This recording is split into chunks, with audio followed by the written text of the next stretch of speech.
What if I told you the most important inventions in modern music wasn't the electric guitar, a synthesizer, or even a recording device? It was the drum set. Today, the drum set is the heartbeat of countless genres from jazz to rock to hip hop and pop. But surprisingly, the instrument we know today is only about 125 years old. How did separate drums and cymbals from around the world become one instrument played by a single musician? For thousands of years, drums existed as individual instruments. Military bands used bass drums and snare drums to communicate commands across the battlefield. Orchestras used percussion for dramatic effects, and cultures around the world developed their own unique drums and rhythms. But there was one thing missing. No one was playing all these instruments at the same time. In marching bands of the 1800s, one person played the bass drum and another person played the snare and another person played the cymbals. This would soon change. In the late 19th century, music was booming in the American cities, especially New Orleans. Band leaders wanted to save money and space, so instead of hiring multiple percussionists, they asked one musician to cover several percussion parts at once. Drummers began surrounding themselves with different drums, cymbals, cowbells, woodblocks, and other sound effects. This style became known as double drumming because players used both hands to switch between instruments while using the foot to strike the bass drum. The biggest breakthrough came in 1909 with the invention of the modern bass drum pedal. Now drummers could play the bass drum with their foot while keeping both hands free. The drum set was born. As jazz emerged in New Orleans and spread across America, the drum set evolved rapidly. Early jazz drummers became entertainers as much as other musicians.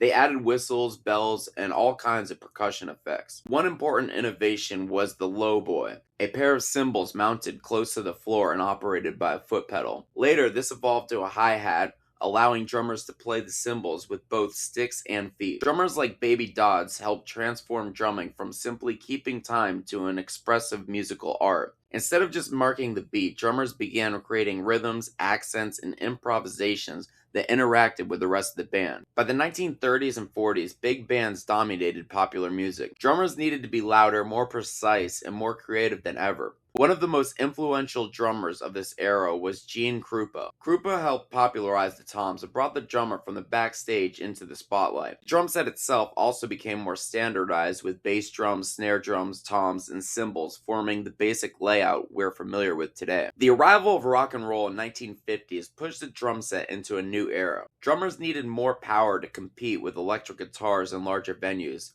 As music evolved, drum kits grew larger. Rock drummers added extra toms, cymbals, and eventually double bass drum. Drummers like John Bonham, Keith Moon, and Neil Peart expanded what audiences thought was possible behind the drum kit. At the same time, drum manufacturers improved hardware, drum heads, and cymbal designs, making kits stronger and more versatile. Then came electric drum sets in the late 20th century, allowing drummers to trigger virtually any sound imaginable. Today, the drum set is one of the most versatile instruments in music. Its roots stretch across military traditions, African rhythms, European orchestras, and the birth of jazz in New Orleans. What started as a cost-saving solution became an entirely new instrument, one capable of producing endless rhythms, styles, and sounds. And every time a drummer sits down at a kit, they're continuing a tradition that began more than a century ago when musicians first asked a simple question: what if one person played it all? If you enjoyed this look at the history of a drum set, be sure to like the video, subscribe, and let me know in the comments who your favorite drummer is.